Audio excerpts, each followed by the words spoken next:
바다의 물결은 제주 먼바다와 동해 먼바다에서 최고 4m로 매우 높게 일겠습니다. KBS 제1라디오 저녁 종합뉴스를 마칩니다. 아나운서 배창복이었습니다.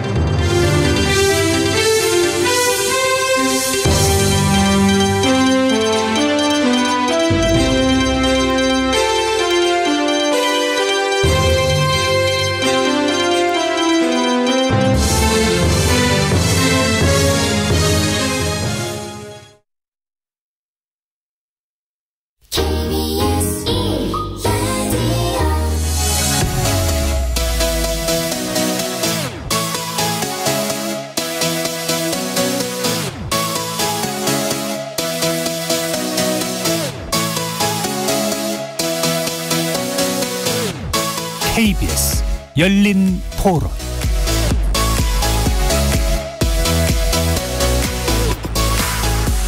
안녕하십니까. KBS 열린 토론 정준희입니다.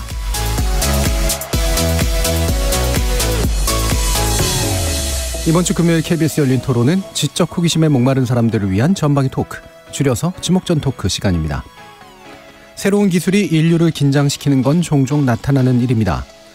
얼마 전 대중에게 공개된 챗 GPT 기술이 그 최근 사례죠. 자칫하면 우리 사회가 감당하기 어려운 부작용이 나올 수 있으니 인공지능 개발을 6개월간 일시적으로 중단하고 안전장치를 만들자는 주장, 과학계에서도 나오고 있는데요. 반론도 만만치 않죠. 세계적으로 이런 합의가 지켜질 수 있을지, 과연 개발 중단이 효과적인 대처인지 의문도 있습니다. 과학기술 발달의 부작용을 어떻게 통제하고 극복해야 할까요? 지목전 토크 1부에서 이야기 나눠보겠습니다. 2부 주제는 인어공주와 클레오파트라입니다. 한창 개봉을 앞둔 이 두 작품이 세계적으로 논란이 되고 있는데, 두 여성 주인공을 흑인으로 발탁하면서 이른바 블랙워싱, 즉 과도한 인종 편견 교정 논란이 일고 있는 건데요. 화제의 두 작품에 대한 평가와 논란을 통해서 인종 다양성과 문화, 예술, 그리고 역사적 재해석 사이의 균형 어떻게 찾아야 할지 알아보겠습니다. 열린 토론 지금부터 시작합니다. 살아있습니다. 토론이 살아있습니다. 살아있는 토론, KBS 열린 토론. 토론은 라디오가 진짜입니다. 진짜 토론, KBS 열린 토론. 오늘 함께해 주시는 분들 소개하겠습니다. 나라를 걱정하는 물리학자 이종필 건국대 교수 나오셨습니다. 안녕하세요. 이종필입니다. 사람, 사랑, 공감의 소설가 서유미 작가 나오셨습니다. 안녕하세요. 서유미입니다. 정의와 평등, 정치 철학을 탐구하시는 김만권 경희대 학술연구 교수 모셨습니다. 안녕하세요. 김만권입니다. 저희 열린 토론 문자로 참여하실 분은 샵 9730으로 의견 남겨주십시오. 단문은 50원, 장문은 100원의 정보 이용료가 붙습니다. KBS 1라디오의 모든 프로그램은 유튜브를 통해서도 함께할 수 있습니다. 자, 각기 다른 전공, 개성, 지식을 가지신 세 분의 출연자와 함께 만들어가고 있는 지적 호기심에 목마른 사람들을 위한 전방위 토크, 지금부터 시작하겠습니다. KBS 열린 토론. 좋은 면이 훨씬 많잖아요. 의료나 과학 쪽으로. 의료 기술들 인간한테 적용되거나 이런 쪽 생각을 하는 거죠. 인류 기본권을 침해하거나 윤리를 침해하는 게 있으면 장치를 또 만들면 되겠죠. 지금 상황에서 기술 개발 중단은 현실적으로 불가능할 것 같고요. 계속적으로 개발은 되되 혹시 위협이 된다면은 법에 의한 제어를 할 수 있을 만한 또 다른 기술을 발전시킨다면은 통제가 가능하지 않을까 생각이 들어요. 아무리 선한 사람들이 선하게 써도 AI가 몇 사람의 손을 우리가 악성 코드, 악성 바이러스처럼 더 큰 힘을 발휘할 수 있다고 봅니다. 오히려 AI가 나쁜 면으로 썼을 때 더 많은 비용이 앞으로 들어갈 거라고 봅니다.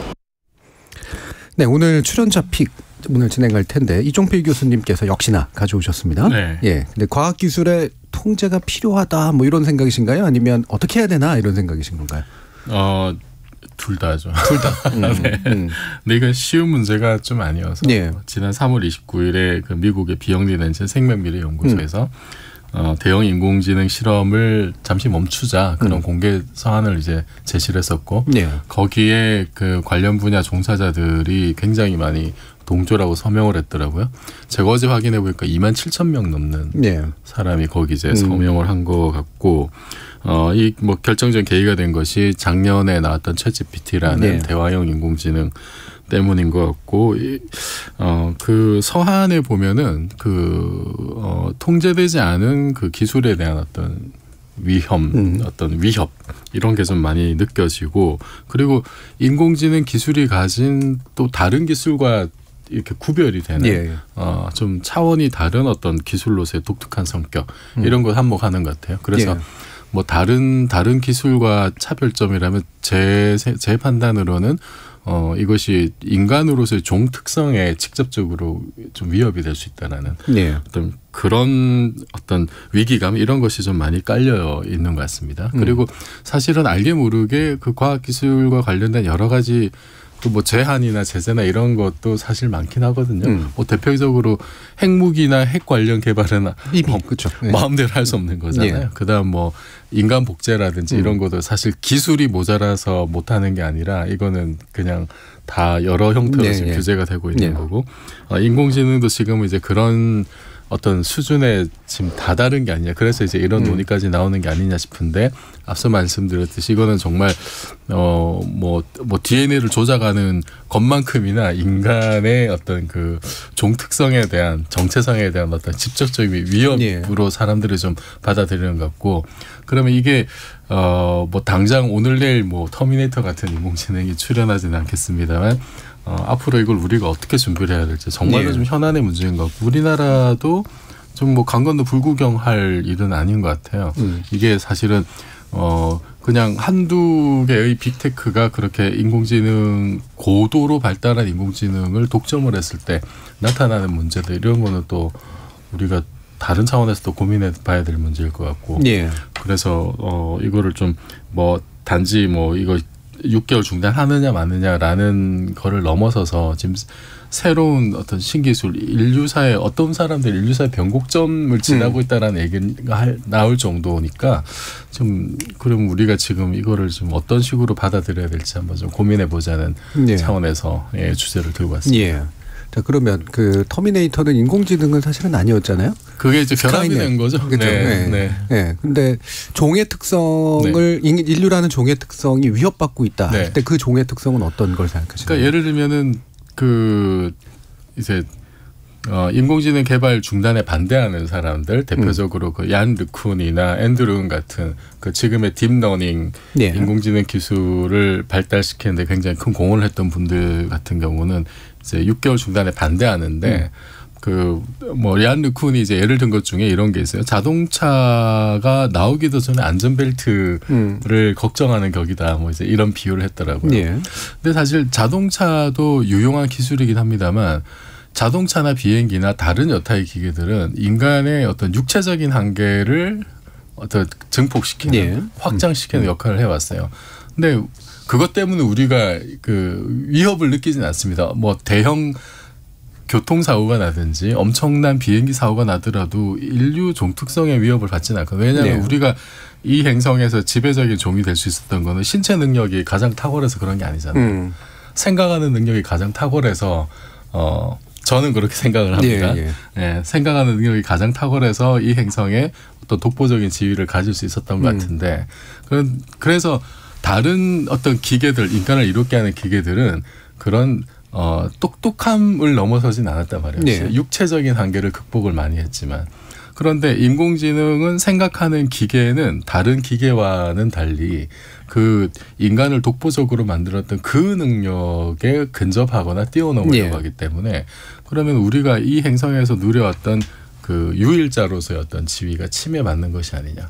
그것이 이제 통제할 수 없는 우리가 통제할 수 없는 영역으로 뭔가가 넘어가는 게 아니냐라는 두려움을 주는 것 같아요. 그래서 저는 이 서한을 공개 서한을 준비했던 사람들 그 서한에 담겨 있는 어떤 정서 위기의 정서가 종특성에 대한 어떤 위협으로 받아들이는 게 아닐까라는 저는 짐작하고 있습니다. 그래서 종의 특성이라고 했을 때 이제 육체적인 측면보다는 이른바 이제 사유하는 힘인데 그것도 뭐 예전에 컴퓨터 같은 계산기처럼 특정 어떤 영역만이 아니라 논리적으로 추론도 하고 배우고 이러면서 이제 사유를 넓혀나가는 그 힘이 우리보다 훨씬 더 우월해질 수 있는 존재의 등장을 어떻게 그럼 우리가 받아들일 것이냐 이 문제로 지금 어려운 문제를 던져서 폭탄을 던지셨습니다. 이 폭탄 어떻게 받으실지 지금 제 눈을 안 보고 계세요. 다른 분들이. 너무 어려운 문제인 것 같아요. 예. 김만기 교수님. 아니 뭐 사실 이렇게 너무 어려운 문제고요. 그리고 실제로 인공지능 같은 경우 우리가 사유한다고 표현하셨지만 예. 이게 사유한다는 말 자체가 의인화된 표현이잖아요. 그렇죠. 예. 그리고 이제 우리가 또 챗GPT 처음 나왔을 때 거짓말을 한다라고 표현을 했을 때도 예. 이게 의인화된 표현인데 제가 철학자 김재인 선생님께서 시사인과의 인터뷰에서 뭐라고 이야기하냐면 챗GPT는 거짓말하는 게 아니다. 왜냐하면 거짓말은 하는 사람의 속마음과 이 바깥에 표현되는 것에 차이가 있어야 되는데 의도의 차이가 있어야 되는데 챗GPT는 그런 게 전혀 존재하지 않는다. 이게 그렇기 때문에 기본적으로 이제 결코 그 대화형 인공지능이 거짓말을 하는 게 아니라 자기가 찾은 자료를 가지고 그냥 거기서 말을 만들어서 그냥 꾸며낸 이야기를 하고 있을 뿐이다라고 이야기를 하고 있거든요. 그래서 저는 이게 근본적으로 지금까지 인공지능이 정말 인간의 종에 대한 도전일까라고 생각해 본다면 저는 좀 다르게 좀 생각하는 부분이 있어요. 저도 개인적으로는. 그런데 문제는 뭐냐면 우리 인간이 의인화에 진짜 탁월한 존재거든요. 우리가 고대로 이렇게 돌이켜보면 많은 사물에다가 뭔가를 불어넣고 그렇죠. 그것들을 인간처럼 생각하고 이런 성향이 되게 강했고 심지어 어떻게 보면 이제 우리가 기억하실 텐데 이제 구글에서 이제 그 AI를 개발하던 블레이크 르모인이라고 하는 아주 유명한 이제 수석 엔지니어가 야 우리 자기가 그 당시에 개발하고 있던 그 대화형 인공지능이 람다라는 것이 있었는데 그 람다가 사람처럼 감정을 가지고 있다라고 이야기를 했는데 사실 이게 AI 알고리즘을 구성하고 짜는 사람이라면 그게 감정을 가지지 않는다는 걸 다 알고 있었다는 거예요. 그런데도 불구하고 그걸 람다가 마치 사람처럼 이야기하고 감정을 가진다라고 느낄 정도라면 기술자들조차 그렇게 느낄 정도라면 평범한 사람들은 이게 결국은 그 인화되는 과정들에 훨씬 더 빨리 매몰될 수밖에 없다라고 이야기가 나왔었고요. 그래서 AI 개발하는 데 있어서 기본적으로 이 속도를 늦추든지 함부로 사람을 닮은 어떤 그런 인공지능을 빨리 만드는 게 결코 좋은 일은 아니다라는 비판이 그때부터 나왔었거든요. 그래서 지금 이제 뭐 어떻게 보면 이종필 교수님께서 지금 이제 챗GPT가 나오고 난 다음에 진짜로 어떻게 보면 현실적으로 우리가 맡고 있는 질문을 좀 던지신 것 같고요. 그리고 기본적으로 우리가 사유한다라는 게 무엇인가에 대해서 그것이 인간을 근본적으로 규정하는 부분이라고 생각했었는데 이제 우리가 실제로 이 인공지능은 알고리즘에 따라 움직이고 있을 뿐이겠지만 우리가 사유한다고 여기기 시작하고 그걸 받아들이기 시작하면서부터 어떻게 보면 우리 인간은 기계와 뭐가 다를까라고 하는 근본적인 질문이 또 이제 던져지게 되는 거고요. 그러면 그 질문 자체에서 대해서 우리가 어떻게 대답을 할 수 있어야 되는데 아직까지는 지금 이제 어떻게 보면 그게 너무 우리한테 이게 그걸 구분하거나 그리고 그걸 구분하면서 명징하게 구분하면서 인간과 기계를 구분하면서 대답할 어떤 근거들이나 이런 것들을 우리가 공유하지 못하고 있다라는 생각이 들 때가 많거든요. 그래서 지금 그것 어떻게 보면 지금 6개월 중단하자는 선언이 저는 그런 것들을 공유하는 시간을 좀 갖자라고 하는 어떤 상징적인 어떤 선언에 가깝지 않나라는 생각이 좀 듭니다. 저는. 제가 듣기로 한 두 가지 정도의 내용으로 이제 들려요. 하나는 약간 생각의 방향을 좀 바꾸는 건데 인간하고 비슷하게 행동하거나 이제 사고하는 것처럼 보이는 걸 계속 만들려고 노력했더니 인간은 원래 자기처럼 보이는 그런 약간 환각을 되게 쉽게 만드는 존재인데 그게 너무 유사해 보일수록 훨씬 더 인간처럼 느껴서 생기는 문제가 분명히 있을 수 있다. 그렇죠. 거꾸로 이제 방향이 바뀌어 있는 거죠. 자, 그리고 또 한 가지는 지금 말씀하신 내용인데 과연 그러면 인간은 우리가 어떤 존재지? 그렇죠. 우리가 그 답을 가지고 있나? 인간하고 비슷한 존재가 나타났을 때 그것에 비춰봤을 때 그것과 구분되는 우리는 도대체 누군가? 이 답이 없는 상태라 가지고 뭔가를 만들더라도 규제를 하거나 뭔가 하더라도 아마 거기에 대한 구분이 있어야 될 텐데 그게 정확하게 좀 형성이 아직은 안 돼 있는 상태인 것 같다. 그런 또 어려운 또 반응을 던져주셨습니다. 자, 그러면 또 어떤 어려운 반응을 작가님 주실 수 있을까요? 일단은 챗GPT 나오고서 주변 분들이 많이 사용도 해보시고 약간 두려움 속에 사용했다가 의외로 얘가 좀 잘못된 정보를 많이 아는 것 같다. 이런 얘기를 하면서 결과물의 검증이 좀 필요하다. 이런 얘기를 하시면서 약간 안도하는 걸 많이 봤던 것 같아요. 근데 그러나 발전 속도가 너무 빠르고 실제로 이 뉴스가 나오고 우리가 이 얘기를 하고 얼마 지나지 않은 것 같은데 벌써 그 최근에 인하대에서 중간고사에서 챗GPT 활용해서 그러니까 오픈북 보듯이 챗GPT를 열어서 쓸 수 있게 했다고 하더라고요. 그러면서 다른 학교에서도 이제 그거를 하겠다. 근데 학생들이 우리가 배운 내용보다 더 뭐 깊이 있는 내용이 나온 건 아니어서 그걸 활용해서 썼을 뿐인데 중요한 건 뭐냐면 우리가 팩트를 체크하지 못하면 이것이 옳은지 아닌지 알 수가 없다. 근데 자기가 잘 아는 분야는 당연히 팩트 체크가 되겠지만 모르는 분야는 챗GPT가 가르쳐준 게 그냥 진짜라고 믿고 아마 그냥 사용할 수 있을 것이다. 그러니까 지식에 있어서 챗GPT를 활용할 수 있는 사람이 생길 것이고 사실 그것을 활용할 수 없이 그냥 잘못된 정보를 줘도 믿을 수밖에 없는 사람도 아마 생길 것 같아요. 그리고 보니까는 관련된 뉴스들 찾아보니까 스위스에서는 그 챗GPT 음성 합성 기술 갖고 그 아예 진행자들의 목소리 복제해가지고 하루를 그냥 그 AI 목소리로만 진행하는 라디오를 했다고 하더라고요. 그래서 굉장히 그걸 늘려가겠다. 되게 흥미로웠다라는 얘기를 하는데 실제로 또 그 음성 복제 기술을 가지고 보이스피싱에 활용한 사례도 미국에서 또 있었고 근데 예전에는 되게 많은 뭐 목소리들을 들어야 복제가 되고 속일 수 있었는데 그러니까 이전에 보이스피싱은 사실 진짜 목소리가 아니고 약간 그 심리적 압박이나 판단력을 흐리게 하는 거였다면 이제는 아예 정말로 실제로 SNS나 이런 데 떠돌아다니는 목소리 한 3초 정도면 활용이 가능하다고 하더라고요. 그걸 가지고 실제로 보이스피싱에 활용할 수 있는 사례가 벌써 나오는 걸 보면 우리가 이렇게 그냥 대략 아는 것들을 넘어서서 훨씬 더 빠르게 악용될 수 있는 상황이 있다. 그래서 아까 6개월 멈춤이 정말 그 뭐 이렇게 논의, 뭐 공유와 그 다음에 약간 고민? 그러니까 이제는 인간이 어디까지 갈 수 있을까에 대한 고민이 아니라 어떤 거는 하지 말아야 될까에 대한 고민을 좀 해야 할 때인 것 같긴 해요. 그리고 인공지능을 이용해서 카피한 보이스피싱은 이를테면 제가 이종필입니다. 이러면서 열린 토론에 나오는 이종필입니다. 이러면서 이제 사기를 칠 수도 있는 거고. 언제 오셨어요? 저 우리 그 남편께서 손정혜를 그 챗GPT에 넣어본 거예요. 정확히 문제가 많더라고요. 저는 54년 3월 11일생으로 나오고요. 서울에서 출생했고 87년도부터 여성 변호사로 등록되어서 무슨 제주 4.3 사건 뭐 이런 것들을 했다고 나오더라고요. 도대체 이건 어디서 조합이 되어 있는지. 왜냐면 생각보다 나이가 많으시네요.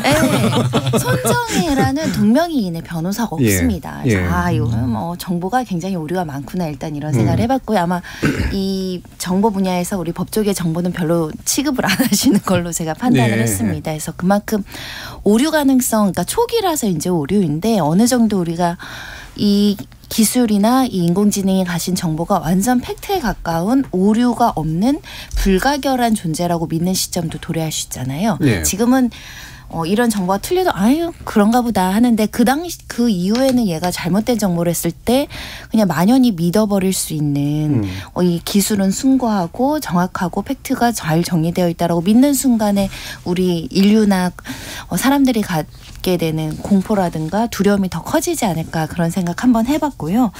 저는 사실은 그 6개월 멈추자고 하는데 경각심을 주자라는 의견 표명에 이해는 뭐 사실은 그렇게 하자고 전 세계가 그래요 우리 6개월을 멈춥시다 이럴 일은 없잖아요. 오히려 인류는 누군가 하지 않을 때 내가 먼저 선점하려는 이 어떤 독점욕, 그런 것 승부욕 이런 것들이 있기 때문에 누군가는 재빨리 새로운 기술을 획득하려고 노력을 할 것이고 가장 먼저 무엇인가 특허를 내려고 노력할 것이기 때문에 이런 세계적인 노력에도 불구하고 불법적이나 탈법적으로 뭐든 하려는 사람들이 있을 것인데 그거에 대비해야 되는 전 세계적인 노력이 필요한 시점이다. 이런 생각이 듭니다. 역시 불법 탈법을 일삼는 인간들을 많이 보셔서 그런가 그 부분이 더 걱정된다라는 말씀을 주셨는데 저는 사실 6개월 이야기 들었을 때 그래 뭐 그럴 수 있겠다 싶었지만 6개월로 되나? 사실 이런 생각이 더 먼저 들었거든요. 어떤 게 준비될 수 있을까요? 그 공개 서한에 보면은 제가 파악한 핵심적인 내용은 안전 준칙을 만들자는 거예요. 일종의 가이드라인 같은 거를. 가이드라인 같은 거 개발자든 뭐 다 포함해서 그래서 인공지능 시스템이 합리적인 의심을 넘어서는 안정성을 확보하는 어떤 그거를 목표로 하자는 건데 그리고 AI 거버넌스 시스템을 함께 구축하자. 뭐 정부 당국과 같이 뭐 전담 규제 기구를 설치한다라든지 고성능 AI의 어떤 계산 능력을 감독하고 추적을 할 수 있는 어떤 체계도 만들고 진짜 가짜 구별할 수 있는 어떤 출처 표시는 워터마크 하는 이런 데 대한 어떤 뭐 고민 그다음에 뭐 AI로 인한 피해에 대한 어떤 책임과 그 뭐 여러 가지 정치적인 경제적인 혼란을 좀 거기에 대비할 수 있는 뭐 새로운 기구 그리고 안정성 연구를 위한 어떤 공공기금의 마련 이런 식으로 굉장히 좀 폭넓게 제안을 했더라고요. 예. 그래서 이게 어떤 거는 뭐 당장에 지금 뭐 시급하게 필요한 것들도 있고 또 어떤 것들은 장기적으로 지금 고민해야 될 것들도 있는데 어쨌든 저도 뭐 6개월이라는 숫자가 그렇게 중요한 것 같지는 않고 예.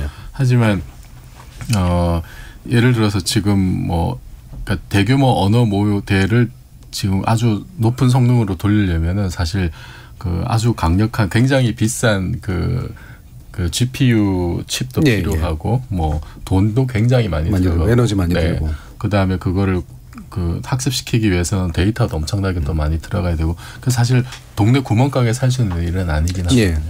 그래서 그런 부분들에 대해서 사실은 의지만 있으면 예를 들어서 좀 이렇게 그 단순 무식한 방법이긴 한데 그런 고성능 칩 사용 제한이나 사실 이런 식으로 하면은 제재는 가능하거든요. 예, 예. 어느 정도까지는. 그렇겠죠. 네. 예. 근데 그 정도까지 한 건 굉장히 좀 너무 좀 심각한데 또 내지는 뭐 너무나 좀 투박한 방식인 것 같고 그렇게까지 여기서 서안에서는 만약에 이런 그 자발적인 어떤 그 중단이 일어나지 않으면 정부가 개입하라라는 건데 예. 정부가 개입하는 건 방금 말씀하신 그런 방법까지 아마 동원이 되겠죠. 예를 들면은 그런 고성능의 GPU 칩 같은 경우에는 뭐 전략 물자라서 중국에는 못 들어간단 말이에요. 예, 예. 그 중국이 그래서 사실은 이 분야에서 좀 뒤떨어지는 것 같기도 하고. 그래서 그런 사태가 오기 전에 사실은 그 어쨌든 개발자들이 한번 이 좀 심각하게 좀 고민을 해봐야 되는 그리고 그 개발자들뿐만 아니라 이거는 어쨌든 우리 인류 전체에게 그 새로운 어떤 그 고민거리가 되기 때문에 네. 그 좀 심각하게 저는 좀 받아들여야 될 문제다. 그리고 여기에 맞춰서 사실 각국 정부들도 정부 나름대로 여러 가지 방안들 준비하고 있더라고요. 네. 이탈리아 같은 경우에는 아예 그 GPT를 차단을 해버렸고 그다음에 네. 유럽도 EU 차원에서 뭔가 좀 준비를 하고 있는 것 같고 우리나라도 뭐 인공지능 윤리 관련해서 뭔가 지금 과기정통부에서 어떤 뭐 팀을 꾸려서 하고 있는 걸로 알고 있는데 저는 네, 그 예전에 그런 생각이 들어요. 그 핵무기를 처음 만들었을 때 이게 사실 과학자들이 인류 공동의 자산으로 관리하자라고 제안도 있었는데 그게 실패하면서 지금의 어떤 질서가 만들어진 거잖아요. 핵 강국이 이렇게. 좀 인공지능도 만약에 적절한 규제가 되지 않았을 때 그런 식의 어떤 그 몇몇 그 힘 있는 어떤 회사나 힘 있는 나라들에 의해서 이게 독점되었을 때 네. 어떤 세계 질서가 또 이렇게 바뀔지 좀 그런 걱정도 좀 들거든요. 예, 이제 나라뿐만 아니라 이제 세계를 걱정하시는 이제 과학자가 되셔가지고 걱정하신 게 되게 많은 수심이 가득한 얼굴이에요. 지금 옆에서 보면. 근데 말씀을 들어보니까 그런 것 같습니다. 이제 6개월이라는 게 상징적인 어떤 측면들이 일단 좀 있는 것 같고 각성을 유도하는. 그리고 사실 멈추려면 멈출 수도 있고 그러니까 핵심 기술들을 가지고 있는 데들이 사실 동의하면 상당 부분 멈출 수도 있을 테니까. 그리고 그 핵심 기술을 가지고 있는 데들이 참여하는 게 사실 또 되게 중요할 것 같네요. 이제 그들이 거버넌스 안으로 들어와서 이제 공동으로 뭔가 의제를 가지고 이야기를 하는 상태가 만들어지는 것을 일단 해보자 정도로 일단 이해가 되는데 손 변호사님은 사실 법이라는 거는 대부분 이제 국제법을 제외하고는 안에서만 작동하는 거니까. 근데 이 부분은 이게 사실 특정 국가법으로만 해결할 수 없는 문제일 것 같은데. 근데 기본 방향들은 거의 유사하게 논의되고 있습니다. 유럽이나 미국이나 우리나라도 지금 정부에서 여러 가지 이제 개정안 논의 또 연구 용역 시작을 했는데 큰 틀에서 첫 번째는 저작권의 문제가 있는 거죠. 왜냐하면 인공지능이라는 것 특히 챗 GPT는 이미 다른 사람들이 창작해 놓거나 만들어 놓은 거를 본인이 습득해서 그걸 토대로 개발하고 뭐 창작하고 이런 행태를 보이니까 그럼 저작권에 대한 문제를 인공지능이 어떻게 해결할 것인가. 네. 그러면 이 저작권반을 누군가 악의적으로 이 AI를 이용해서 무분별하게 취득해서 본인이 마치 최초로 만든 것처럼 창작해낸 것처럼 해서 경제적 이득을 취득했을 때 누구를 처벌하고 누구에게 어느 정도의 민사적 형사적 규제를 할 것인가. 개발자냐 투자자냐 이용자냐 뭐 다양한 그 구조가 형성될 수 있기 때문에 저작권에 대한 부분들이 논의가 많이 이루어지고 있고요. 그리고 두 번째는 이제 개인정보법의 문제이죠. 왜냐하면 인공지능이 일을 제대로 하기 위해서는 수많은 정보들을 취득하는 과정에서 아까 제 개인정보도 잘못 취득했는데 그런 개인정보를 하나하나 동의할 때 우린 개인정보법이 동의받게 되어 있잖아요. 근데 AI는 그냥 순식간에 확 동의 절차 없이 개인정보를 수집해서 강범위하게 악용했을 때의 문제점. 그래서 이 개인정보 문제가 있고요. 세 번째는 인공지능은 사실은 사람도 아니고 법인도 아니기 때문에 얘한테 어떤 소위 말하는 법인격이라는 표현이 있는데 법인격, 이 사람을 어떤 당사자로 취급할 것인가의 문제, 주체성을 인정할 것인가의 문제인데 이거는 결국은 책임과 결부되는 거거든요. AI가 좋은 일도 할 수 있지만 결국 사고를 치거나 문제를 일으킬 수 있는데 AI를 이용해서 간접 정범, 그러니까 이제 도구화해서 사람을 죽일 수도 있고 해칠 수도 있고 이렇잖아요. 이랬을 때 이 AI에 대한 어떤 책임을 어떻게 규율할 것인가에 대한 문제가 이제 법인격 문제로서 논의되고 있어서 요 큰 틀 안에서는 각국에서 거의 대체적인 유사한 흐름으로 논의가 되고 있는 것 같고요. 다만 이제 이게 어떤 선제적인 실행은 이제 아직은 조금 요원한 상태라서 누군가가 규정과 가이드라인을 제시하고 테스트하고 그러다 보면 전 세계적인 규범화될 가능성이 있어 보인 상황인데요. 아직은 사실은 AI가 개발되는 단계이고 실질적으로 최근에 AI가 만든 그림책을 미국에서 저작권 등록을 했는데 이제 미국 저작권청이 등록을 취소한 사례, 우리나라에서 어떤 AI 인공지능이 저작권을 위반해서 계속 상업적으로 하고 있어서 그걸 담당하는 사람을 이제 법적인 처벌한 사례들은 나오고 있는데요. 이건 기존 법제하에서 처리를 하고 있는 것이고 앞으로 새로운 법제도는 마련해야 되는 거죠. 예. 그러니까 사실 뭐 저작권법 이런 것도 이제 국내 법들로 다 쓰지만 이제 이게 사실 그 FTA나 이런 것들에 의해서 영향받아가지고 조절이 일어나고 이제 그러잖아요. 뭐 법인격은 이제 뭐 국내에서 할 수 있겠지만 이게 이제 글로벌한 차원에서 이제 일어나는 일이라 뭔가 배우고 끌어오고 적용하고 또 이런 거 서버도 바깥에 있고 이제 이런 거라 아까 말씀하신 거버넌스가 제일 중요할 것 같은데 김만국 교수님 어떻게 생각하세요? 뭐 사실 이렇게 정말 거버넌스가 가능할지에 대해서 의심이 되는 부분이 상당히 많고요. 그리고 디지털 자본 자체가 워낙 초국적 자본이고 그리고 국가를 넘나들고 있고요. 그리고 사실 지금 인공지능 분야에서 통용되는 말이 저도 찾아보니까 데이터는 많을수록 좋다. 라는 거고요. 그러니까 이 데이터를 수집할 수 있는 모든 데이터를 다 수집하는 게 우리의 목표다라고 이야기를 하고 있는데 그래서 사실 챗GPT나 뭐 이런 것들 대형 모델이 하나 만들어질 때 거기에 우리가 때려 넣는 데이터들이 엄청나고요. 그 안에는 엄청난 불법 데이터들이 실제로 다 들어가 있고 그리고 그런 것들을 지금 현재 통제하지도 못하고 있고 가려내지도 못하고 있거든요. 보니까 제가 이게 얼굴 인식이나 뭐 이런 것 하는 어떤 인공지능도 이렇게 해서 보니까 원래 조도나 뭐 이렇게 명암, 뭐 각도 이런 거에 따라 다 다르게 나오기 때문에 이게 원래 사람 얼굴 하나를 식별하려면 수백 장의 사진이 필요하대요. 그렇죠. 그런데 이걸 우리가 이게 페이스북 같은 거로 다 올려주고 있는 거죠.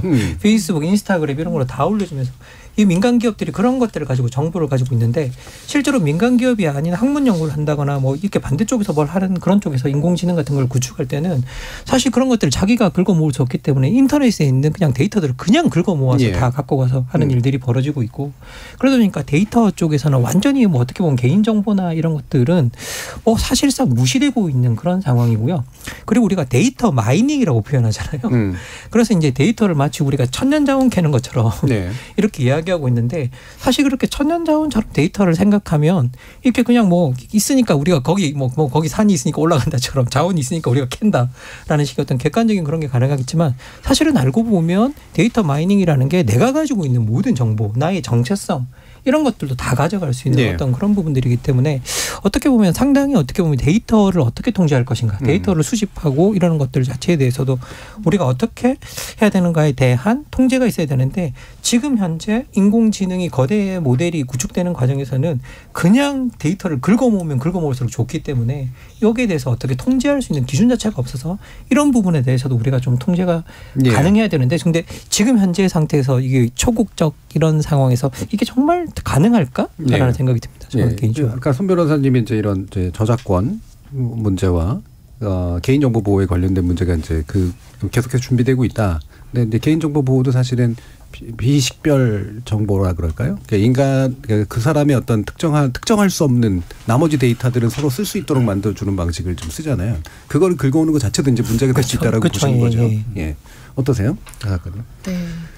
너무 그러니까 지금 이제 김만고 박사님 통제 얘기를 많이 하셨는데 사실 6개월 멈추자는 것 자체가 저희 같은 이런 범인들이 모르는 뭔가 많이 아는 사람들이 멈추자면 큰일 날 것 같은 두려움을 느끼니까 그런 얘기가 나왔을 텐데 실제로 진짜 인공지능이 하는 일들이 계속 데이터를 가지고 복제하고 합성하고 활용하는 건데 네. 경우의 수가 진짜 어마어마한 거니까요. 그리고 아까 이제 저도 보이스피싱 활용 사례를 보면서 우리가 인간들 사이의 어떤 그런 공감 그리고 뭔가 나눔 연결돼 있다라는 어떤 굉장히 인간적인 진짜 종의 특성을 한껏 느끼기 위해서 근데 그걸 디지털과 함께 느끼기 위해서 개발한 SNS가 이제 우리한테 가장 큰 이렇게 발목을 잡게 만드는 그래서 예전에도 그런 얘기도 있었었거든요.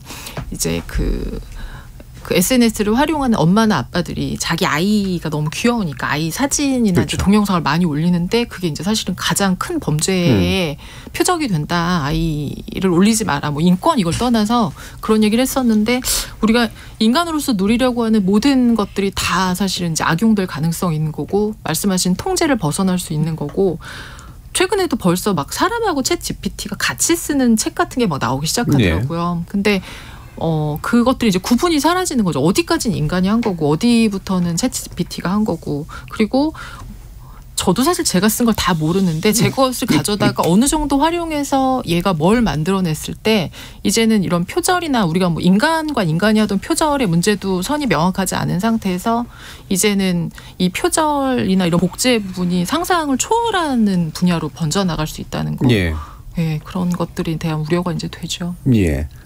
작가분들이 대부분 이제 제일 좋아할 거라고 남들은 독자들은 생각하지만 제일 싫어하는 것 중에 하나가 자기가 쓴 책들과 자기가 기억 못하는 내용 물어보는 거 되게 싫어한다더라고요. 약간 소름 끼친다고. 7606님께서 모르면 과장해서 상상하기 마련입니다. 용기보다 두려움을 앞세우는 사회에는 미래가 없습니다.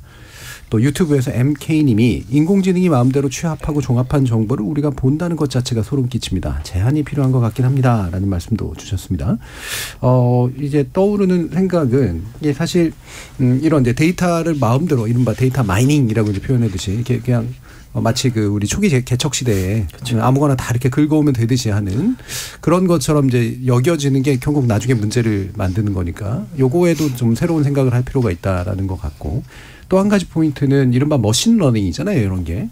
그러니까 이게 인간처럼 소소하게 제한을 가진 생물이 그냥 노력해서 하는 건 모르겠는데 이제 무제한적인 어떤 기계가 이거를 쭉 다 모아서 학습해서 뭔가를 쌓는 그런 행위는 확실히 뭔가 문제를 만들 가능성들이 좀 있긴 한 것 같거든요. 이 두 가지 포인트 외에도 어떤 것들을 좀 우리가 좀 주목하면서 이런 경계점들을 마련해 나가야 될까?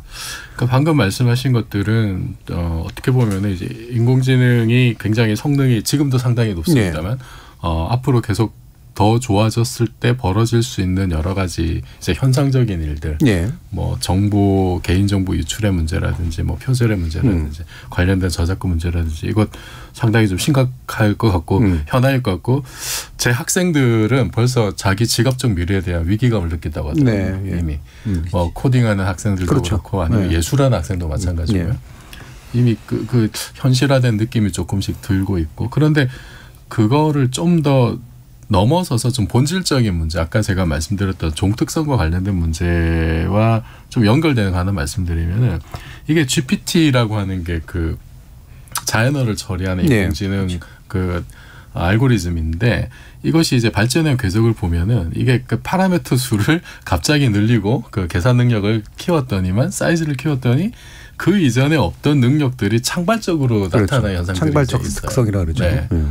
그러니까 얘를 그냥 말만 가르쳤는데 어느 순간 기본적인 더하기 곱하기를 하고 거기에다가 이제 우리가 규칙을 좀 더 잘 가르쳐주면은 그러면은 계산도 꽤 믿을 만하게 하고 지금 이제 최신 나와 있는 GPT-4 같은 경우에는 예전보다도 지금 상당히 성능이 향상이 됐는데 그런 과정들이 사실은 이게 다 블랙박스처럼 이제 돼 있는 거고. 어떤 걸 볼지 볼 수 없다는 거죠. 그러니까 인간이 이해할 수 없는 방식으로 성능이 이제 향상이 됐고 그러면은 더 사실 좀 약간 걱정이 되는 거는 왜 그렇게 잘하는지 모르지만 앞으로 그럼 어떤 능력이 잘 될지도 사실은 잘 예측이 안 되는 어떤 그런 단계인 그렇죠. 것 같아요. 네. 그래서 이게 거기다가 지금 이제 최근에 나온 뭐 오토 GPT라고 하는 것은 아예 그냥 그 최종적인 목적만 적어주면은 자기가 알아서 검색까지 다 하고 중간 과정 다 짜주고 어떤 경우에는 나를 부자로 만들어 달라고 했더니 자기 그 은행 계좌까지 접속하려고 했다. 최종 목적만 가르쳐서 중간에 알아서 처리하는 거죠. 이제 그런 사례들도 지금 나오고 있어서 그렇다고 뭐 그 오토 GPT가 뭐 사유 능력을 가지고 있느냐, 인식을 가지고 있느냐라고 하면 그렇지는 않을 거예요, 분명히. 사실은 이게 인간이 자각을 하고 인식을 한다는 것이 무엇인가에 대해서도 사실 잘 모르고 있긴 한데 모르긴 하지만 그래도 지금 수준이 아직 그 정도까지는 분명히 아닐 거예요. 분명히 아닐 건데 이 기술의 발전 방향이라고 하는 게 방향과 속도를 보면은 이게 그 몇 년 앞을 이렇게 추정을 이제 해볼 수가 있는 건데 이 어디로 가고 있는지 그거는 좀 이렇게 정말 좀 저는 이제 거기에 대해서 좀 경각심을 약간 느껴지거든요. 특히나 이게 그 창발적 능력이 계속 나온다고 하는 거는 이게 왜냐하면 우리 인간이 진화해온 게 이게 생각을 똑똑하게 하는 그 방향으로 진화해온 게 아니잖아요. 그냥 하다 보니까 제가 알기로는 이게 인간이 똑똑한 그냥 진화의 부산물 정도였지. 근데 기계는 우리가 정해준 목표에 따라서 얼마든지 사실 능력이 향상이 될 수가 있는 거고.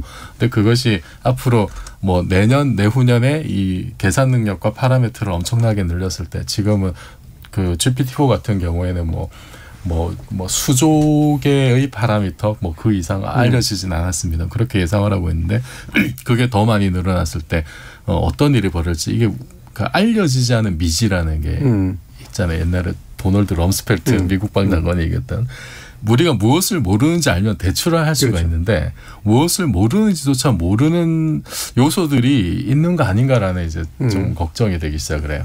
그래서 사실은 우리가 지금 인공지능 이렇게 고성능 뭐 언어 모형에 기반한 고성능 인공지능이 앞으로 계속 발전해 나갈 때 우리가 무엇을 모르고 있는지를 일단은 명확하게 좀 알아야 된다.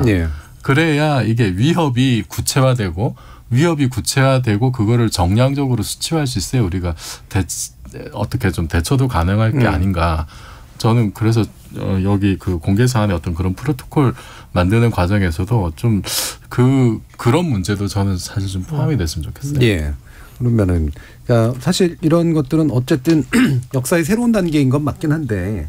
과학기술이 이제 언제나 새로운 기술이 나왔을 때 인류가 당황하다가 대처하다가 이런 것들이 반복되는 또 역사이기도 해서 이제 과학기술사나 과학 철학하시는 분들은 이제 그런 것들을 연구하시는 분들이잖아요. 정치 철학을 하시는 분이 그걸 아실 것 같지는 않습니다만, 그럼에도 불구하고 이제 뭐 이런 것도 일종의 뭐 정치 경제적도 문제이고 사회가 움직여야 되는 문제이기도 하고 그러니까 권력의 문제이기도 하고 사회는 어떤 식으로 대처해야 될까 이런 상황은 나름대로 원칙을 좀 세워놓을 필요는 있을 것 같아서. 아니 뭐 사실 우리가 인공지능을 하나 우리가 들여다보면 인공지능 자체가 어떻게 보면 아주 자본 집약적 사업이고 그리고 정치적 결정에 따라줘야 움직일 수 있고 그리고 한편으로 보면 우리가 데이터를 돌리려고 하면 데이터를 돌리기 위한 하드웨어와 에너지가 필요하고 그러면 그건 직접적으로 광업까지 연결이 되거든요. 그래서 실제로 우리가 이렇게 들여다보면 AI 자체는 되게 전체적으로 보면 그러니까 정치, 경제, 사회, 문화의 집약체처럼 지금 현재 움직이고 있어요. 그래서 이걸 우리가 지금 어떤 방식으로 대응할 것인가라고 생각해 봤을 때 좀 하나 난감한 부분은 뭐냐라고 하면 과거에는 어떤 기술이 개발될 때 우리가 이러이러한 문제가 나올 것이라는 걸 어느 정도 좀 예측할 수가 있었는데 그런데 그럼 뭐 예측을 하고 그리고 또 다른 문제가 나오면 그것을 뒤에 따라가서 규제를 하더라도 뭐 이렇게 늦은 게 아니었는데 지금은 뭔가 하나의 문제를 해결하기 위해서 이런 문제가 나왔으니까 이걸 규제를 해보자라고 해서 그런 규제 세팅을 세우면 다른 기술이 튀어나오고 또 다른 기술이 나와서 또 다른 문제를 만들어내고 있어서 지금 법은 늘 규제라는 측면에서는 뒤늦게 따라잡고 있는 부분이라 사실 그걸 따라잡는 속도가 현저히 느리거든요. 그래서 이제는 어떻게 보면 규제라는 측면에 집중하기보다는 기술을 개발하는 사람들 그리고 기술을 이용하는 사람들이 이런 것들을 개발할 때의 윤리 그리고 이용할 때의 윤리에 오히려 더 집중해야지 이제는 뭐 규제로 따라잡겠다 했다? 이거는 사실은 이제는 되게 불가능한 세계에 들어오지 않았나라는 생각이 들고요.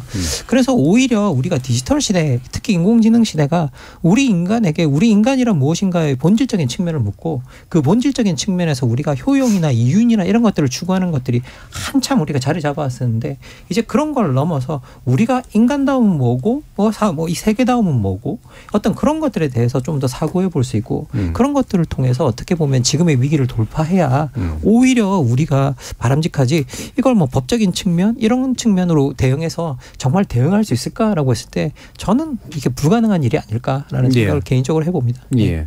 그래서 법이나 도덕이나 윤리가 이제 뭐 다시 규범이란 말로 다 얽히긴 하지만 사실 법은 이제 제도적 대응을 하는 거고 시간이 필요한 문제고 도덕은 선악 판단이 들어가는 거고 근데 윤리 같은 경우에는 실제로 인간다움의 문제의 전제를 두고 이제 실제로 행위를 하는 사람들이 스스로가 이제 판단을 하는 어떤 기준들이니까 그 영역에서 이제 뭔가를 좀 해결해 봐야겠다라는 말씀으로 좀 이해가 됩니다.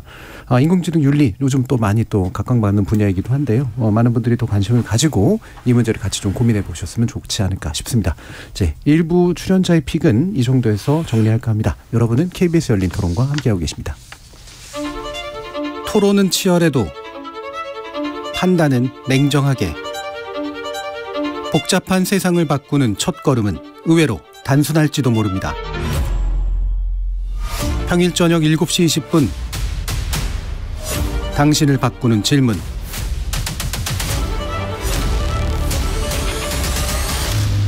KBS 열린 토론. 저는 인종차별도 물론 심각하다고 생각하는데 역사적으로 왜곡이 있다면 그거는 기분 나쁜 적이 좀 많았던 것 같아요. 그런 쪽은 아닐 거예요. 클레오파트라가. 역사가 왜곡되어 가는 게 너무너무 많다. 저 한국인 배우가 일본인 역할을 한다면 뭐 배우면은 그럴 수도 있는 거 아닌가라고 생각을 하는데요. 아무래도 영화하고 드라마는 보고 재밌자고 하는 거니까 다큐멘터리 같은 것만 아니면은 크게 상관없다고 생각합니다. 잘못됐다고 생각을 해요. 역사나 그런 사실들을 왜곡하면 사람들이 그걸 진짜 사실로 받아들여서 사회에 문제가 생길 수가 있다고 생각을 해요.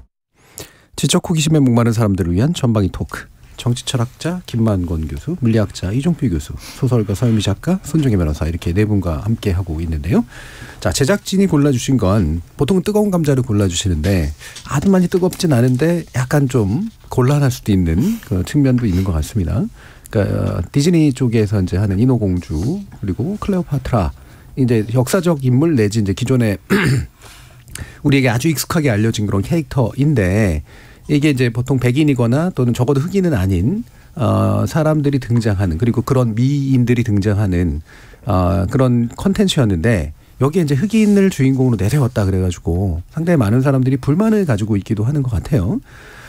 이게 이제 인종을 굳이 바꿔야 되느냐, 예. 다른 방식으로도 할 수 있었을 것 같은데 라는 그런 이야기들도 하긴 합니다. 특히나 이제 예전에 그런 콘텐츠를 즐겼던 분들 그걸 함께 자라났던 분들은 더 그런 느낌들을 갖는 것 같은데 그래도 뭔가 나름대로 고민이 있어서 한 거 아닐까라는 생각도 있고요. 이런 논란을 어떻게 기본적으로 보시는지 둘 다 또 여성 캐릭터고 하니까 여성분들의 이야기를 먼저 한번 들어보면 좋을 것 같아요. 손 변호사님. 사실은 저는 이 블랙워싱이라는 단어도 생소해서 요번에 주제 잡히면서 조금 살펴봤었는데요. 저희는 이제 어릴 때부터 인어공주, 클레오파트라 막 청소년 책도 많고 유아용 동화책도 많으니까 생각해보면 다 백인이었던 기억이 있어요. 네. 백인도 우월적 유전자를 가져서 너무나 아름답게 묘사된 그런 것이 떠올리기 때문에 요즘에 그렇게 다른 뭐 유색인종이나 다른 사람들이 이렇게 비춰진다는 면에 있어서는 저는 다양성을 추구하는 시도라고 해석을 했는데 최근에 이 논란은 그 다양성의 추구를 너무 과잉하다 보니까 과잉에 대한 견제의 목소리가 나오는 거 아닐까라는 생각도 해봤고요. 과거에 우리가 소수자를 보호하기 위한 소수자 정책이 오히려 이제 역차별이다라는 문제가 한 번씩 터졌을 때 발생하는 것처럼 작용 반작용 이쪽으로 가니까 또 이쪽으로 넘어가는 거를 균형을 잡으려는 시각들이 이 지금 클레오파트라 문제로 나타났다고 보고 있고요. 우리나라에선 별로 관심이 없는 것 같은데 이 이 사건이 실제로 이 모 변호사님이 이집트 검찰에 고발까지 했다고 합니다. 이집트 검찰이요? 네, 사실 그래서 이집트 변명을 찾아보고 싶은데 찾을 수가 없었고요. 미디어 규제법을 위반했다 이런 혐의로 고발했다고 하는데 뭐 결과와 상관없이 어떻게 이게 결론이 나는지 궁금합니다. 예. 그러니까 이게 이제 보통 PC라고 이제 부르는 Political Correctness의 연장인데, 그러니까 기존의 전형성이라고 부르는, 그러니까 이거는 예를 들면 잘생긴 백인 남성 내지 예쁜 백인 여성, 뭐 귀족, 뭐 그다음에 노예 관계, 뭐 이런 것들을 이제 뒤집어 보자라는 그런 시도에서 이제 상당히 좀 진보적인 의미가 있었던 시도인데, 이게 과연 이 정도까지 가야 되느냐 이제 이런 생각들을 이제 하는 거잖아요. 그래서 서 작가님 어떠세요?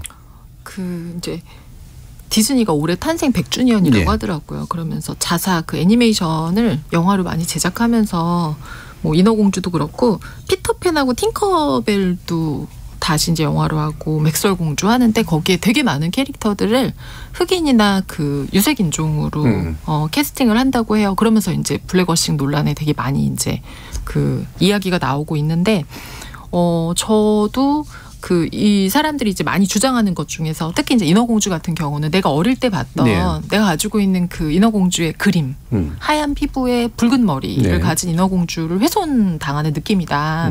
나는 인어공주 보지 않겠다라고 이제 얘기를 하시는 분들이 이제 많은데 저는 뭐 그것도 이해는 해요. 어렸을 때 가졌던 이미지들. 저도 백설공주는 일단 이름 자체도 사실은 이제 뭐 백설이니까 그런데 그것이 바뀐다고 했을 때 일단은 우리가 가지고 있는 기본적인 어떤 그 거부감 같은 건 충분히 있을 수 있다고 생각을 하고, 그리고 저는 그런 논란들 자체가 굉장히 의미 있다고 생각을 해요. 저도 어렸을 때 동양인이니까 우리 주변에 보이는 얼굴들의 어떤 기본적인 게 있는데 만화나 영화 이제 외국 걸 보면 저런 게 예쁜 거고 우리는 좀 덜 예쁘나지. 우리는 아직 좀 멀었구나. 이런 느낌 가지고 텔레비전 영화 봤던 것 같아요. 그런데 지금 나오는 것들 물론 이제 좀 과도하고 너무 받아들이기 힘든 정도다라고 말하는 의견들도 있지만 저는 최근에 이제 바비 인형 같은 경우도 사실 굉장히 오랫동안 지속적으로 변화를 꾀하면서 휠체어 탄 바비도 나오고 최근에 이제 그 다운 증후군인 바비도 나오고 하면서 조금 이제 디즈니가 조금 굉장히 급격한 변화를 꾀해서 그렇지 굉장히 의미 있는 행동이라는 또 생각도 들고 그리고 고민해보게 만들고 그래서 저는 좋은 의미로 보고 있어요. 7910님이 인어공주야 동화니까 흑인 배우가 캐스팅돼도 큰 문제는 없을 것 같은데 클레오파트라는 그리스계라는 역사적 사실에 근거해서 주인공을 발탁해야 되는 거 아닐까요? 이게 이제 픽션과 넌픽션에 관련된 문제하고도 또 이제 복잡하게 얽혀든 측면들이 좀 있죠. 뭐 이런 것까지 포함해서 이종필 교수님도 말씀 주시죠. 네, 저도 사실 좀 그 부분이 좀 중요한 것 같아요. 인어공주는 어차피 좀 가상의 인물이니까 사실은 우리의 고정관념을 깨는 어떤 새로운 시도들이 저는 오히려 재밌을 것 같아요. 저도 그 제 마음속에 있는 인어공주 상이 있지만은 마음속에 있는 마음속이 블랙박스라서 머릿속 아니고 시커먼 것 같습니다. 제 마음을 상상하지 마세요. 그 전형적인 이미지가 있잖아요. 그거를 벗어나는 어떤 시도도 굉장히 저는 일단 그 자체가 저는 재미있는 시도일 것 같고 또 선입견을 깨고 고정관념을 깨고 정말 다양성 확보 뭐 이런 면에서 상당히 좋을 것 같은데 클레오파트라는 역사적인 인물이라 역사적인 인물이고 또 이집트 사람들이 어떻게 보면 또 당사자잖아요. 1차적인 당사자여서 이거는 조금 좀 유가 다른 문제가 아닌가라는 생각이 들고 특히 지금 논란이 됐던 게 넷플릭스에서 다큐멘터리를 다큐 드라마 그냥 드라마도 아니고 다큐멘터리인데 드라마적 요소가 들어간 그런 식으로 그 작품을 만든다고 이제 해요. 넷플릭스가 그런 거로 꽤 성공했죠. 그래서 아예 그냥 창작 드라마였으면 원래 이제 제작자 윌 스미스 부부의 그 제작자에서 뭐 그분들이 예를 들어서 클레오파트라가 흑인일 가능성도 있다더라 그런 썰도 있다. 실제로 그런 썰이 있는 걸로 알고 있는데 그러면은 그거를 거기에 모티브를 따서 그냥 아예 좀 자유로운 창작으로 드라마를 만들면 어떨까? 예를 들어서 뭐 그냥 클레오파트라를 모티브로 하지만 흑인인 실제로는 그 학설 속에 하는 흑인인 그런 식으로 드라마를 만들었으면은 굉장히 이제 참 환영을 받지 않았을까. 뭐 그래도 일부 사람들은 좀 반대를 했겠지만 그래도 일단은 그런 시도 자체는 저는 뭐 상당히 좀 용인을 할 수 있을 것 같은데 이게 장르가 이제 다큐라면 이거는 정말 각 잡고 이거는 진위 여부를 따져보는 문제일 수가 있거든요. 클레오파트라의 생물학적 어떤 정체성이 무엇이냐라는 거는 학술적으로도 제가 알기로는 이게 아직 규명이 되지 않은 그런 문제인 걸로. 생물학적 정체성요? 그러니까 정말 이게 뭐 예를 들어서 정말 그리스계이냐 아니면은 뭐 저는 생물이니까 생물학적이라서 인간이냐 아니냐 뭐 이런 얘기를 하시는 줄 알고. 그러니까 뭐 그런 인종적 정체성 같은 인종적 정체성이나 이제 그런 거는 정말로 이제 문제가 될 수 있잖아요. 직접 진짜 갑자기 뭐 이렇게 뭐 무덤이나 관이 발견돼 가지고 어떤 DNA를 채취할 수 있다라든지 이런 정도가 아니면은 그러면 다 추측의 영역이고 뭐 이럴 텐데. 그러니까 사실은 이게 그런 어떤 새로운 뭐 고고학적 발견이라든지 이런 것이 가미가 된 뭐 그래서 뭔가 이제 논의를 이어나가는 그런 식의 다큐라면은 그렇게 이제 사실 접근하면은 그런 요소들, 학술적인 요소들, 고고학적인 요소들이 사실은 좀 더 중요한 비중을 차지해야지 상상의 영역이 그거를 압도해 버리는 거는 그거는 조금 많이 나간 것 같다. 조금 너무한 게 아니냐는 생각이 좀 듭니다. 차라리 일종의 대체 역사물 비슷하게 좀 해봤으면 괜찮을 수도 있고. 오히려 그냥 완전히 상상으로 우리는 그냥 이거 허구 드라마를 만들었어. 뭐 우리나라 예를 들면 예전에 뭐 선덕여왕 같은 드라마 있었어요. 아예 그냥 드라마를 만들어버리는. 그렇죠. 역사의 빈 구석을 그거는 채운 거니까. 어떠세요, 김만국 교수님? 아니 뭐 이렇게 이종필 선생님 말씀하시는 와중에 이제 생물학적 정체성이라는 표현을 하셨는데요. 이게 약간 첨가를 해드리면 이게 인종이라는 게 사실은 우리가 색깔에 따라서 정해지는 마치 유전적인 거라고 생각을 하는데 이게 미국에서 처음에 아일랜드 사람은 흑인으로 분류가 됐었거든요. 그래서 사실 이게 우리가 색깔에 따라 분류하는 게 아니라 되게 사회 문화적인 분류입니다. 그렇죠. 그래서 이걸 우리가 이제 그걸 이야기했을 때 최근에는 생물학적 정체성이나 해부학적 정체성이라는 표현을 좀 많이 쓰는 것 같고요. 그래서 뭐 그런 이야기를 해주신 것 같고요. 그래서 이것처럼 사실 인종이라는 것들 자체를 두고 이제 싸우는 게 정말 얼마나 의미가 있을까라는 생각이 저는 개인적으로 드는데 어쨌든 기본적으로 이렇게 아까 말씀해 주셨듯이 동화와 다큐는 되게 다른 부분인 것 같아요. 그래서 뭐 어떻게 보면 다큐는 우리가 역사적 사실에 기반을 두고 이야기한다는 거고 다큐멘터리라는 말 자체가 기록된 것들을 가지고 이야기를 한다는 거고요. 그러면 사실 우리가 어떤 다큐멘터리 같은 것들을 만들어서 내보낸다고 한다면 우리가 합의된 역사 아니면 뭐 우리가 좀 많이 어떻게 보면 초점이 맞춰진 그런 역사를 위주로 해서 어떻게 내보내는 게 맞는 것 같다는 생각은 들고 그리고 뭐 동화 부분에 들어가면 이게 동화 부분을 가지고 싸우는 건 좀 이상한 것 같아요. 우리가 사실 생각해 보면 인어공주 그냥 바닷속 생물이잖아요. 바닷속 생물이 무슨 인종을 어떻게 갖는지 잘 모르겠고요. 용왕님은 뭐 동양인입니까?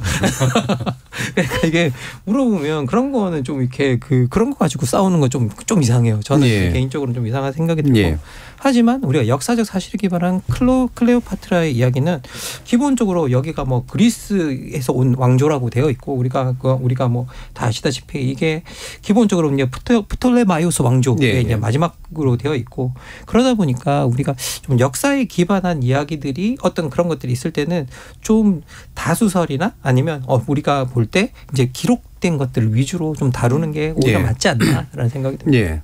그 네 분의 얘기를 쭉 또 한번 들어봤는데 제가 이제 일종의 약간 프레임 전환을 한번 해보면 그러니까 대체로는 이렇잖아요. 이제 픽션이니까 그야 뭐 자유로운 영역인데 역사 사실에 관련된 거 좀 조심해야 되는 거 아니냐. 뭐 역사적 가정 같은 걸 명시적으로 사용한다거나 이러지 않으면. 그런데 저는 두 가지가 동일할 수도 있다고 보거든요. 어떤 면에서 동일하냐. 전 이런 불만이 나올 때 심리적 기반을 봐야 되는데 예를 들면 디즈니를 보고 자란 사람들에게 있어서 자신의 공유된 기억이 건드려지는 게 되게 싫은 거예요. 근데 역사적으로 일종의 공유된 기억이잖아요. 그러면 두 가지가 사실이다 아니다의 문제를 떠나서 왜 우리가 공유하고 있는 기억을 너희들이 창작자라는 이름으로 함부로 건드려. 나는 그게 되게 싫어. 라는 반응일 수도 있다라는 생각을 하거든요. 그리고 이게 이제 바로 뭐냐면 특히나 요즘에 수용자들이 굉장히 권한이 세졌기 때문에 창작자들이 창작은 오로지 창작자의 몫이야. 라고 생각하는 것에 대해서 반권력적인 행동들을 많이 한다는 거죠. 함부로 건드리지 마. 우리의 의견을 듣고선 좀 만들어봐. 라고 하는 그런 생각들이 좀 바탕에 깔려 있다라고 보는데 그래서 이제 기타 드라마에서도 이와 같은 유사한 문제들이 좀 나오잖아요. 뭐 설광하니 뭐 이런 것들도 좀 그렇고요. 그리고 역사 왜곡인 이런 건 이제 그 불만을 정당하기 위한 일종의 논리죠. 그래서 어떤 생각들을 더 하시는지 한번 궁금하네요. 작가님. 결국 이제 자본의 힘에 예. 대한 얘기인 건데 최근에 그 드라마 작은 아씨들 정석영 작가가 썼던 그 드라마 저도 다 보진 않았는데 거기 그 베트남에서 그 베트남 전쟁에 대한 부분을 거기 나오는 인물 중에서 그 원기선 장군이라는 그 인물이 베트남 전쟁에 참전한 인물로 나오고 그거에 대해서 이제 한국 군인은 뭐 베트공을 어떻게 할 수 있고 뭐 베트남 전쟁이 영웅이다라는 이제 발언하면서 이제 그 베트남에서 문제가 되고 실제로 거기서 방영을 아예 안 해버리고 했었던 부분들이 있었던 것 같아요. 근데 저는 뭐라 그럴까요? 가끔 그 이제 PC함에 대한 것들인데. 드라마에 나오는 인물이 그 캐릭터에 맞는 역할에 따라서 어떤 발언을 할 때 그거를 드라마 전체나 그 드라마를 쓴 작가 그러니까 그 드라마와 관련된 모든 사람들의 정체성하고 동일시해서 보게 되는 경우가 좀 생기는 거죠. 근데 엄밀하게 이제 드라마 자체가 가지고 있는 성격이 그런 내용인 것이 아니라 거기에 나와 있는 어떤 인물이 그런 생각을 가지고 발언을 하는 것 그걸 일단 구별할 수 있어야 되는데 이게 이제 모호가 건드려지면 감수성이 건드려지는 부분들이 그렇죠. 생기는 거예요. 그러니까 이것이 그래 그 사람의 의견인 건 맞는데 왜 하필이면 그런 인물을 만들어? 왜 그런 발언을 하게 해? 왜 내 귀에 그게 들리게 하는가라고 하는 이제 부분들이 만들어지는데 캐릭터를 설명하기 위한 것 한마디로 그러니까 드라마나 영화나 소설 같은 서사 장르에는 선한 사람만 나올 수 있는 건 아니거든요. 그리고 도덕적인 사람만 나올 수도 있는 것도 아니고 우리가 사는 세상처럼 다양한 인물이 나오는데 다양한 인물들 중에서 내 마음에 맞지 않는 인물들 그리고 다수가 좀 꼴보기 싫어하는 인물 그런 인물들이 나왔을 때 이제 걸고 넘어지는 부분들에 대해서 조금 고민을 해야 되고 저는 그래서 이제 나중에 인터뷰한 거 보니까 작가가 이제 우회적으로 사과를 했더라고요. 자기가 좀 더 이렇게 생각하지 못했던 것 같다. 근데 그게 또 역으로 물론 이제 저는 그 부분에 대해서 작가가 참 힘들겠다라는 생각을 좀 했었는데 역으로 우리가 일본이 이제 일제시대와 관련된 드라마를 만약에 만드는데 인물이 이제 그런 방식의 발언을 한다면 사실 우리도 굉장히 그렇죠. 그 인물이나 어떤 그 드라마를 반영하는 것에 대해서 아마 또 이야기를 할 것 같아서 이거는 칼로 이렇게 재듯이 뭐 이렇게 뭐 잘라서 이렇게 옳고 그름을 말할 수 있는 게 아니라 굉장히 사회 문화적인 감수성과 굉장히 깊이 연관이 되어 있는 것 같아요. 그렇죠. 그리고 이런 게 사회문화적 감수성이라고 하는 게 제작되고 난 이후에도 금방 표출이 되고 제작 전에도 표출이 되잖아요.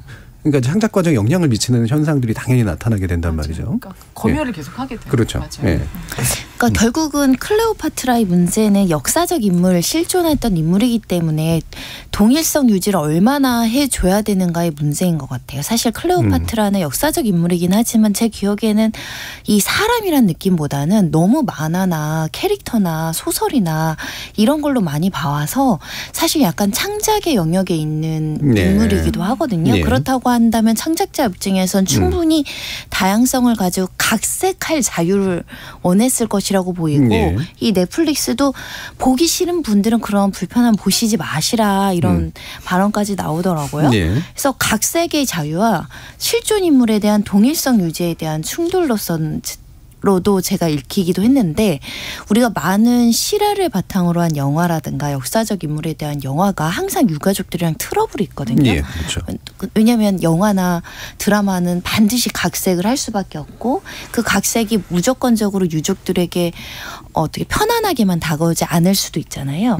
그런 면에 있어서는 우리가 유족이 아닌 이상 실존 인물이나 실존 사건을 좀 창작자가 비틀고 각색하고 뭐 다양한 요소들 특히 이 사건에선 인종적 다양성을 추구했다고 우리가 막 이렇게 뭐 고발 조치까지 됐다고는 하는데 이거는 뭐 이집트 정부에서 그런 거고요.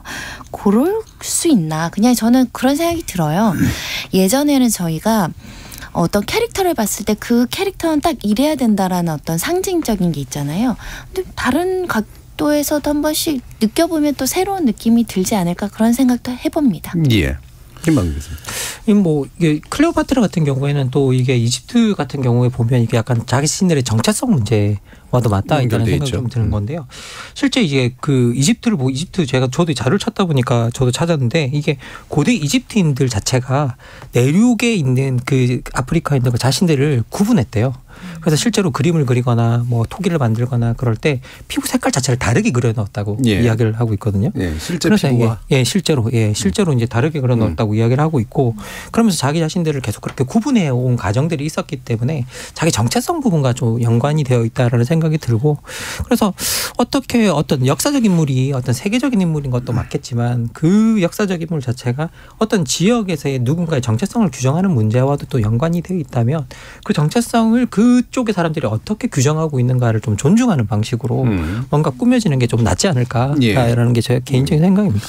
저는 그 창작의 자유는 기본적으로 존중이 돼야 될 것 같은데 거기에 대한 뭐 흥행 성적은 또 자기 스스로 책임을 지면 되는 건 시장의 자유적은 뭐 보기 싫으면 보지만 이것도 뭐 맞는 얘기긴 한데요. 근데 사실은 그러면은 이렇게 옛날에 있던 고정관념을 비틀어서 새롭게 제작할 자유가 있다고 하면 예를 들어서 좀 극단적인 경우로 인디애나 존스 시리즈에 나오는 그 장면을 비틀어서 나치를 찬양하게 만들면 어떻게 될까?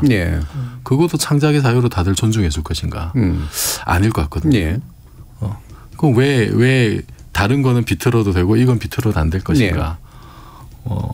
그래서 이거는 좀 쉽지 않은 문제일 것 같고 나치나 이제 2차 대전에서의 어떤 그 반인륜적인 범죄 이런 거는 어느 정도 정리가 되고 합의가 되고 극복된 역사라고 저는 생각을 해요. 그렇기 때문에 암묵적인 어떤 선이 저는 분명히 이제 있는 것 같고 그 작은 아씨들 같은 경우에는 이 참 베트남 문제가 이게 참 쉽지가 않은 게 일단 그 우리 콘에서도 예전에 이제 비슷한 주제 한번 다뤘던 것 같은데 그 국군에 의한 베트남 양민 학살 문제 이게 베트남 내부에서 이게 사실 잘 정리가 안 된 문제잖아요. 이 사건을 언급하는 것 자체를 굉장히 좀 안 좋아하고 그 정부도 그렇고 국민들도 그렇고 그러니까 그 베트남 전쟁에서의 아픈 기억들 상처들이 정리가 어느 정도 뭐 이렇게 수습이 되고 정리가 되고 그 역사적 사실을 서로가 가해자 피해자가 받아들이고 이런 단계가 아닌 것 같아요.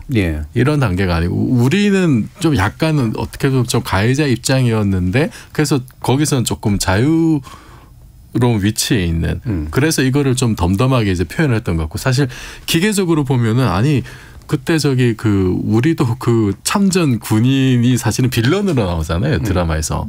빌런이 이 악당인데 악당이 나쁜 소리 한 건데 뭐가 문제냐라고 사실은 이제 우리는 받아들일 수 있지만은 근데 베트남 입장에서 이게 정리되지 않은 역사이기 때문에 말씀하셨듯이 이게 지금 언급되는 것 자체가 굉장히 상처가 될 수 있는 상황이어서 이런 거는 좀 사실 고민을 해야 되는 문제죠. 근데 나 작가도 정말 답답했을 것 같아요. 이게 정말 그냥 1차적으로는 우리나라 국민들 보라고 만들었을 것 같은데 이게 뜻하지 않게 뭐 OTT나 이런 걸 타고 이제 그 베트남 사람들도 보면서 예상하지 않았던 문제가 터진 것 같아요. 그래서 우리도 그러니까 지금 글로벌 시대에 우리가 지금 만든 콘텐츠가 어떤 식으로 다른 나라에 파급적인 효과를 미칠 것인가 다른 나라 소재들이 들어왔을 때 이거에 대한 좀 더 세심한 고민은 분명히 필요한 것 같다라는 생각이 들고 그래서 같은 맥락에서 예전에 이제 우리나라도 뭐 조선구마사나 설광화 같은 경우에도 이것도 저는 예를 들어서 조선구마사 같은 경우는 이게 뭐 중국 자본이 들어오면서 뭐 복식이나 음식이 문제가 됐는데 이게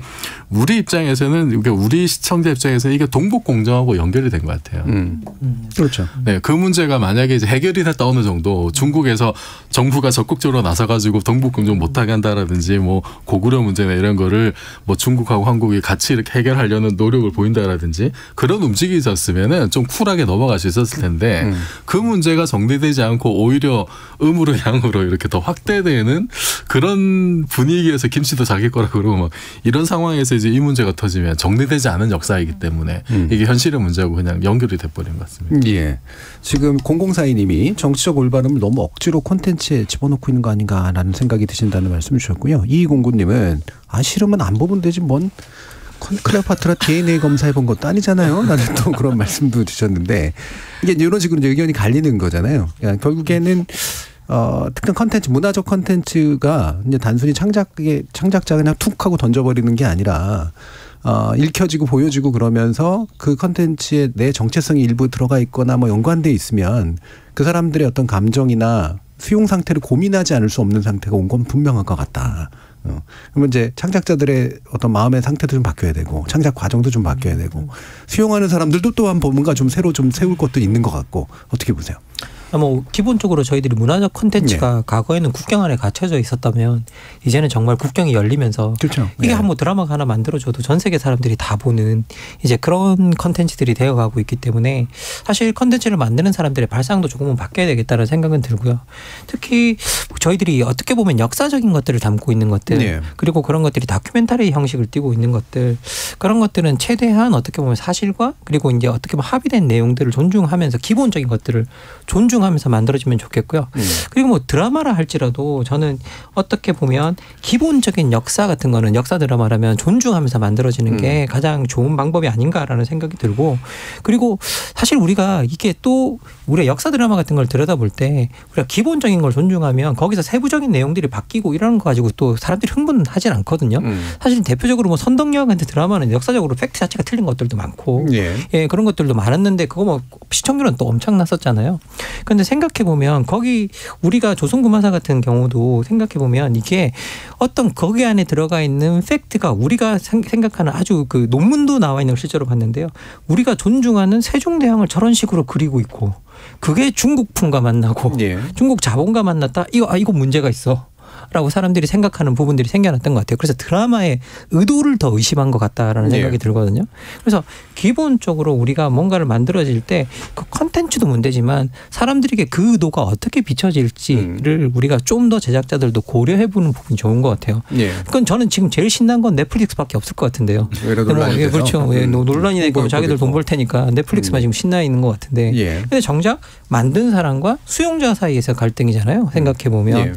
그런데 이제 이 만든 사람들이 이제 이 컨텐츠들이 전 세계로 뻗어나가고 어떤 그런 어떻게 보면 지구적 컨텐츠가 된다라는 것들을 좀 명심하고 좀 기본적인 타자의 역사에 대한 존중 그런 부분과 좀 그런 부분을 좀 염두에 두고 만들었으면 좋겠다라는 생각이 듭니다. 넷플릭스는 신나는지 몰라도 디즈니는 굉장히 힘들어하는 것 같다는 그런 느낌이 좀 들긴 하는데 다른 세 분도 마무리를 한 번씩 일부씩 들어보도록 할까요? 손 변호사님.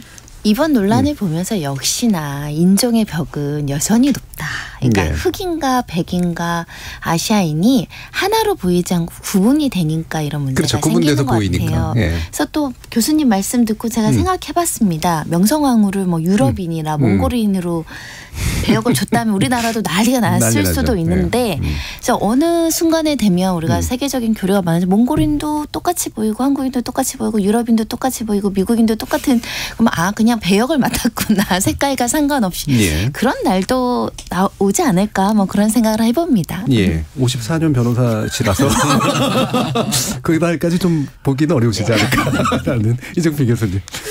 저는 이집트 사람들의 입장을 저는 우선적으로 좀 존중해 둬야 되지 않을까 생각이 들고 그 사람들은 또 위치는 아프리카지만은 지역적으로나 어떤 역사적인 유산으로나 자기들은 또 이제 그리스 문명의 혜택을 받았고 헬레니즘의 뭐 전성기를 열었고 이런 자기 나름의 또 독특한 자부심을 가지고 있잖아요. 굉장히 역사도 길고.